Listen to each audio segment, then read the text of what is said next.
14 नवंबर को बिहार चुनाव के नतीजे सामने आएंगे। ये बड़ी खबर जो इस बीच निकलकर सामने आई है बिहार चुनाव को लेकर, और लगातार मतदान जो है वो बिहार चुनाव में जारी है। ये बड़ी खबर जो इस बीच निकलकर सामने आ रही है। 20 जिलों की 122 सीटों पर इस वक्त वोटिंग हो रही है। 20 जिलों की 122 सीटों पर जो मतदाता हैं वो अपने मताधिकार का इस्तेमाल कर रहे हैं। ये तस्वीरें भी कुछ निकलकर सामने आ रही हैं। मतदाता जो है अपने मताधिकार का इस्तेमाल करने के लिए पहुंच रहे हैं। बिहार विधानसभा के दूसरे और आखिरी फेज के लिए 20 जिलों की 122 सीटों पर वोटिंग जारी है।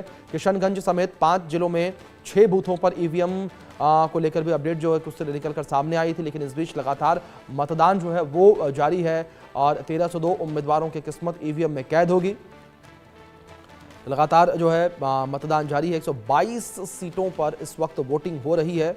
ये बड़ी जानकारी है और इस बीच आपको बता दें कि फेज़ 2 को लेकर ये जानकारी है। और इस बीच जो है कुल 45,399 बूथ जो हैं वो बनाए गए हैं और लगातार मतदान जो है जारी है, जिसमें लगातार बड़ी संख्या में सुरक्षा बलों की तैनाती जो है वो भी की गई है सुरक्षा के लिहाज से। और लगातार जो मतदाता हैं वो अपने मताधिकार का इस्तेमाल इस वक्त कर रहे हैं। तो कई बड़े शहरों ने जो है वो भी अपने मताधिकार का इस्तेमाल किया है सुबह से। जिस तरीके से मतदान लगातार जारी है और कई सीटों पर इस वक्त जो है वो मतदान हो रहा है। पूर्णिया को लेकर बात करें तो पूर्णिया में भी इस वक्त मतदान जारी है। पप्पू यादव ने भी पूर्णिया से मतदान किया। जिस तरीके से पूर्णिया से निर्दलीय सांसद है पप्पू यादव, उन्होंने भी अपने मताधिकार का प्रयोग किया है।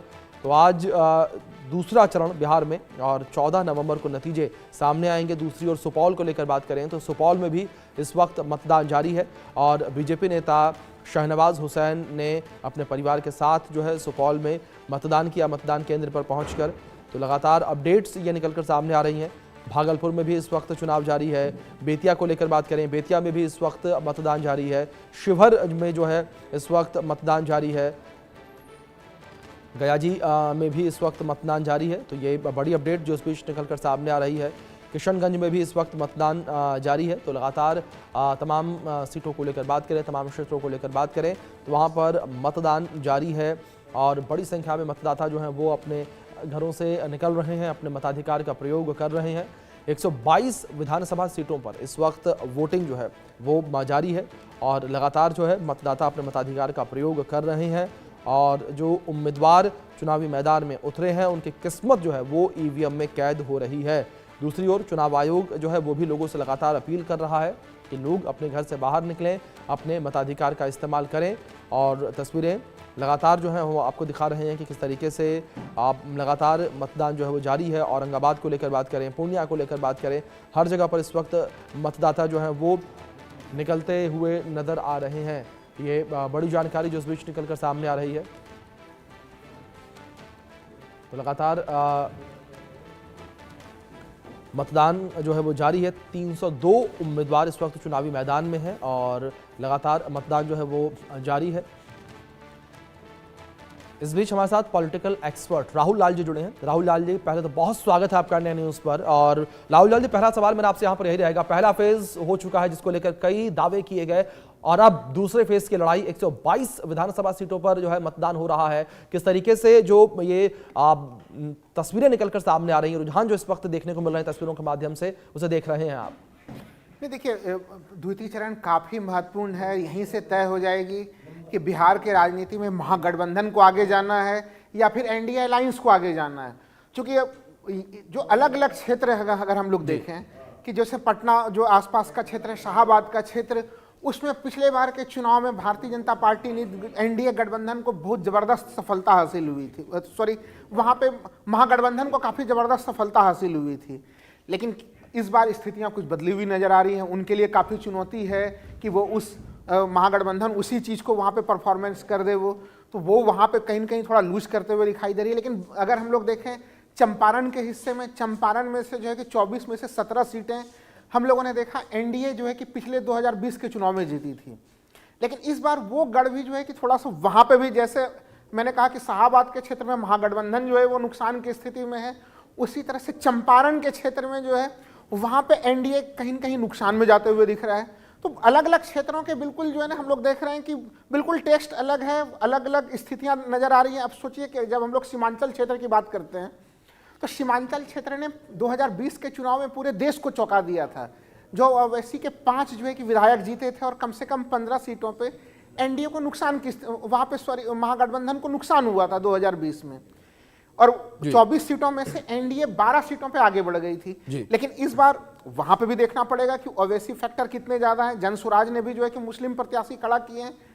तमाम वहां पे फील्ड में ये स्थितियां दिखाई दे रही है कि ओवैसी फैक्टर पहले की तरह कामयाब नहीं है। लेकिन अभी भी अगर आप उम्र के हिसाब से देखें, 18 वर्ष, 19 वर्ष, 20 वर्ष वाले जो युवा हैं, उनमें कहीं न कहीं ओवैसी का आकर्षण अभी भी है। तो महागठबंधन ने प्रयास बहुत सारे किए कि वो न्यूट्रलाइज हो फैक्टर। वो फैक्टर अगर न्यूट्रलाइज नहीं हुआ तो फिर उसके लिए फिर महागठबंधन के पास जो है कि बड़ा जोरदार झटका होगा कि वो सीमांचल में जो है कि अगर बढ़िया प्रदर्शन नहीं करते हैं। तो इतने अलग अलग क्षेत्रों में हो रहा है ये चुनाव। और सबसे महत्वपूर्ण चीज ये कि जो मतदान प्रतिशत हम लोगों ने प्रथम चरण में देखा कि स्वतंत्र भारत में बिहार का सबसे ज्यादा मतदान प्रतिशत था, वो इस चरण में भी हमें लग रहा है कि उसी रूप में रहने की पूरी संभावना है। तो वहां से भी कई तरह के समीकरण हम लोगों को बनते बिगड़ते हुए दिखाई देंगे। जी बिल्कुल राहुल जी, कई जो समीकरण हैं वो बनते बिगड़ते इस वक्त नजर आएंगे। इस बीच हमारे input managing editor Rakesh Kumar Singh ji भी जुड़ गए हैं। राकेश सर, आपका भी बहुत स्वागत है स्टूडियो में। और सर, मैं आपके पास आऊंगा। जिस तरीके से अगर बात बाहुबलियों को लेकर करें, बिहार विधानसभा चुनाव हो और बात बाहुबली को लेकर ना हो तो ऐसा नहीं हो सकता। दूसरा फेज और 4 सीटें ऐसी हैं जिनको लेकर काफी ज्यादा चर्चा जो है राकेश सर होती नजर आ रही है, जिसमें जो है नवादा को लेकर बात करें, नवीन नगर को लेकर बात करें, बेलागंज को लेकर बात करें, इन सीटों पर जिस तरीके से सर बाहुबली चुनावी मैदान में, क्या आपको लगता है कि ये बाहुबली दूसरे फेज को वह कह सकते हैं कि टर्नआउट करते हुए नजर आएंगे? देखिए, जहां तक दूसरे चरण में जो 4 बाहुबलियों की चर्चा आपने की जी, इसमें जो इस बार साफ तौर पे फर्क दिख रहा है और बाहुबली का असर नहीं है, लेकिन उनके जो राजनीतिक दल है, यानी जो राजद के हैं, जेडीयू के हैं, बीजेपी के हैं, उस दल की वहां पर प्रभाव साफ तौर पर दिख रहा है। जैसे नबी नगर की बात करें, नबी नगर कंस्टिट्यूंसी को मैं बेहतर तरीके से जानता हूं जी, और नबी नगर में चेतन आनंद मैदान में है, आनंद मोहन के बेटे, लेकिन वहां पर मुकाबला जो है त्रिकोणीय है और त्रिकोणीय मुकाबले में फंसे हुए हैं। जिस तरह से उनकी दबंगई या बाहुबल वहां पर असर नहीं दिख रहा है, लेकिन बीजेपी का असर है। बीजेपी लेकिन वे बाहरी हैं, इसलिए उनको सामना करना पड़ रहा है। जहां तक बेलागंज की बात की जाए, बेलागंज में भी सूरत हाल कमोवेश यही है जी। तो ये जो चरण है, दूसरा चरण, अभिषेक, काफी महत्वपूर्ण है, क्योंकि जिस तरह से चाहे सीमांचल की बात करें, सीमांचल में मैं ग्राउंड जीरो से बात कर रहा था वहीं अपने स्थानीय संवाददाता से, तो 10 सीट है जिसमें मुकाबला त्रिकोणीय हो रहा है। अब ये है कि वोट कितना कटता है सीमांचल में, ये देखने वाली महत्वपूर्ण बात होगी। दूसरी तरफ जिस तरह से मोतिहारी की बात करें, मोतिहारी एरिया में एनडीए पिछली बार काफी मजबूत थी, लेकिन इस बार महागठबंधन, खासतौर पे आरजेडी, थोड़ी स्थिति अपनी जो है सुधार उसमें दिखाई दे रहा है। अब रही बात, क्योंकि जिक्र करना ये इस चरण में शाहबाद और मगध की जरूरी है, और इसमें जो है चाहे लोकसभा में या 2020 की विधानसभा में पूरा सुपड़ा साफ कर दिया था महागठबंधन ने एनडीए को, लेकिन इस बार एनडीए जो है यहाँ पर अपनी स्थिति में काफी सुधार करती हुई दिख रही है। जी बिल्कुल। सर, जिस तरीके से मोतिहारी का आपने जिक्र किया, मोतिहारी से हमारे तरह के शैलेंद्र भी जुड़े हुए हैं, दूसरी ओर मनीष मेहता नया गांव बिहार से हमारे साथ जुड़े हुए हैं।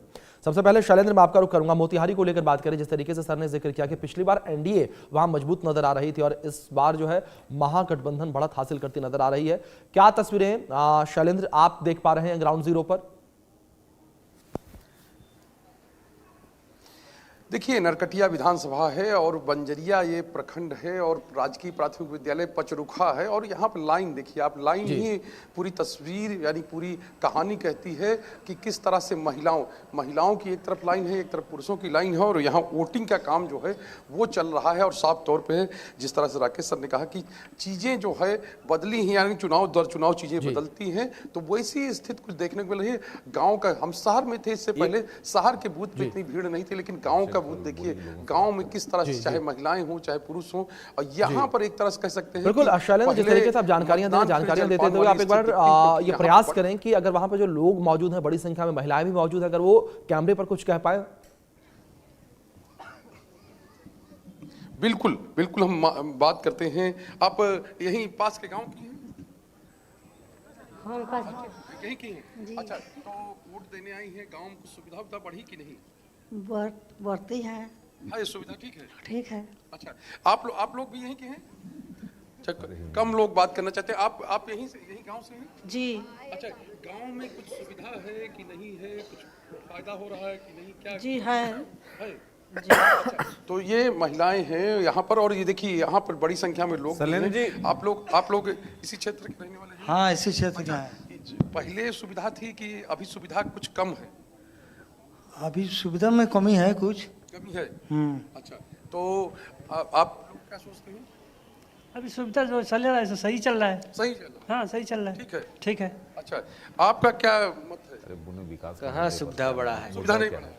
अच्छा, क्या सुविधा और होना चाहिए? जैसे कई लोग कहते हैं रोजगार जो है। कहाँ रोजगार है? नहीं पढ़ाई है, न रोजगार है, न गांव में नाला है, न रोड है। अच्छा, नाला रोड भी नहीं? कुछ नहीं है। नाला रोड की भी समस्या है? जी समस्या है। अच्छा, ये रोजगार को लेकर बहुत बात होती है इस बार, क्या लगता है कि रोजगार आएगी जो सरकार होती है? जी, आरजेडी की सरकार आएगा, सब होगा। अच्छा, आरजेडी की सरकार आएगी, आपका क्या मानना है? पढ़ाई का कोई वैल्यू ही नहीं है। अच्छा, कोई वैल्यू नहीं, इस सरकार लोग टीचर लोग बहुत कम है, बहुत। अच्छा, कमी है।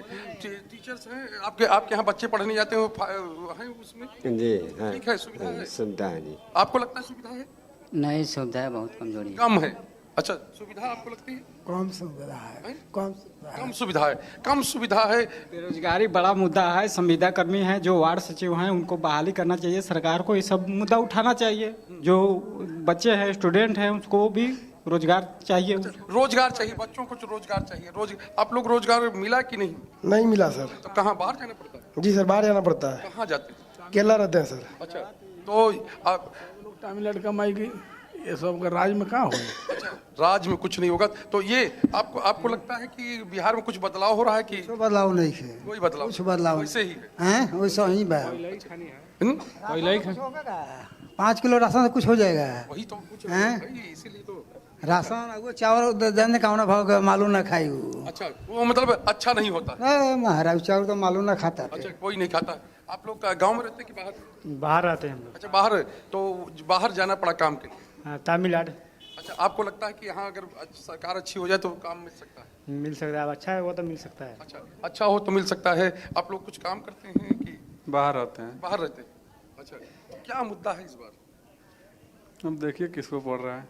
अच्छा, बता नहीं। संतुष्ट है सरकार से? संतुष्ट हैं।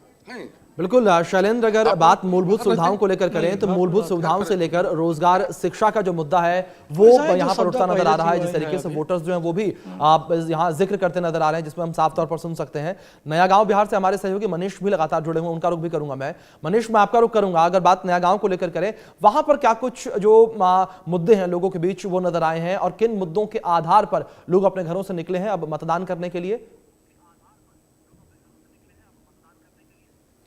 देखिए अभिषेक, अगर जमुई की खासकर हम बात करें तो जमुई में 4 विधानसभा आते हैं, और अगर चारों की बात करें, जमुई, चकाई, सिकंदरा और इसके अलावा जो है झाझा, इन चारों पर एनडीए का कब्जा है। लेकिन इस बार के चुनाव में अगर बात करें आप पब्लिक से, तो उनका साफ कहना है कि कांटे की टक्कर है, 50-50 भी हो सकता है। लेकिन इस वक्त हमारे साथ जमुई की जनता मौजूद है। इसमें आप देखिए युवा वर्ग भी है, महिलाएं भी है, पुरुष भी है, और भैया लोग कुछ है जो वोट करके आए हैं, कुछ करने जा रहे हैं। सीधे बात करते हैं, पहले एक युवा साथी है, उनसे बात करते हैं। युवा क्या चाह रहा है इस बार, क्या बिहार के लिए? विकास की ओर जा रहा है युवा। हाँ जी, तो विकास की बात तो दोनों ही कैंप कर रही है। रोजगार की भी बात कर रहे हैं, कोई सरकारी नौकरी दे रहा है, कोई 1 करोड़ नौकरी देने का वादा कर रहा है। नौकरी तो तभी मिलेगा जब राज स्टेबल रहेगा। जब जंगल राज था तो आप भी जानते हैं और हम भी जानते हैं क्या था, और जंगल राज हमको दोबारा नहीं चाहिए, क्या समझे? और इसलिए हम लोग को विकास की ओर और बीजेपी की ओर जाना है। नाम मत बताइए। दीदी, आप वोट कर दिए? नहीं, अभी जा रहे हैं देने। इस बार तो चुनाव से पहले लॉटरी लग गया है महिलाओं का बिहार में। क्या लग रहा है इस बार सरकार कैसी चाहिए आपको? कैसे चाहिए? सब कुछ का सुविधा चाहिए, और क्या। हाँ, ये जो ऑफर दिया जा रहा है महिलाओं को, जो खाते में पैसे आ रहे हैं, ये चाहती है चुनाव के बाद भी आए और महिलाओं को और आगे बढ़ने का मौका मिले। बढ़ेगा, बढ़ाइएगा तब न बढ़ेगा। तब किस पर ज्यादा भरोसा है? जो दे रहे हैं उसी पर न भरोसा रहेगा। जो दे रहे हैं, अभिषेक सुन रहे हैं आप, ये बात हमें मुंगेर में भी सुनने को मिली, जमुई में भी यही बात है। बिल्कुल मनीष, जाहिर तौर पर, और अगर महिलाओं को लेकर बात करें तो महिलाएं भी अब कहीं ना कहीं जाहिर तौर पर डिस्क्लोज करती नजर नहीं आ रही। जिस तरीके से कहा जाता है कि वोटर जो चालाक हो गए हैं और वो बूथ पर जाके अपना फैसला लेते हैं कि उन्हें किसे मतदान करना है। जी सर। अभिषेक, देखिए कितने आप बिहार जो है राजनीतिक मामले में कितना जागरूक है कि आप देखिए महिलाएं भी बात कर रही हैं कि देखिए सुविधा तो मिल रही है और जारी रहना चाहिए ना। बिल्कुल। और युवा भी देखिए बोले कि भैया पहले का तो हम नहीं जानते हैं कि क्या है, लेकिन यहाँ पर विकास जरूरी है जी। और राकेश सर, एक चीज मैं और ऐड कर दूं, माफ करो आपको बीच में टोक रहा हूं मैं। एक बड़ी बात हमने और देखी कि महिलाएं हैं, गांव की महिलाएं साफ तौर पर नजर आ रही, लेकिन उन्होंने डिस्क्लोज नहीं किया कि हम किसको वोट दे रहे हैं। उन्होंने कहा जिसको देना है उसको देंगे। राजनीतिक रूप से बिहार में जो लोग हैं, पुरुष हो या महिला, वो काफी जागरूक हैं। और जिस तरह से आप दोनों तरह की बात करें, जो पहले शैलेंद्र जी जो कि मोतिहारी में थे वहां जिक्र कर रहे थे, जिस तरह से देखिए लंबी लंबी कतारें लगी हुई हैं, तो ये मैं लगातार कह रहा हूं कि इस बार मुकाबला काफी रोचक है। बिल्कुल। और बिल्कुल सर, जैसे कि आपने जिक्र किया कि जैसे बड़ी संख्या में जो वोटर्स इस वक्त नजर आ रहे हैं निकलते हुए, वो इस साफ तौर पर बता रहे हैं, दिखा रहे हैं कि इस बार का मुकाबला जो है वो बड़ा ही दिलचस्प रहने वाला है। राहुल जी, मैं आपका रुख करूंगा, और अगर फर्स्ट फेज को हम लेकर बात करें तो ये कहा गया कि आजादी के बाद से अब तक का सबसे बेहतर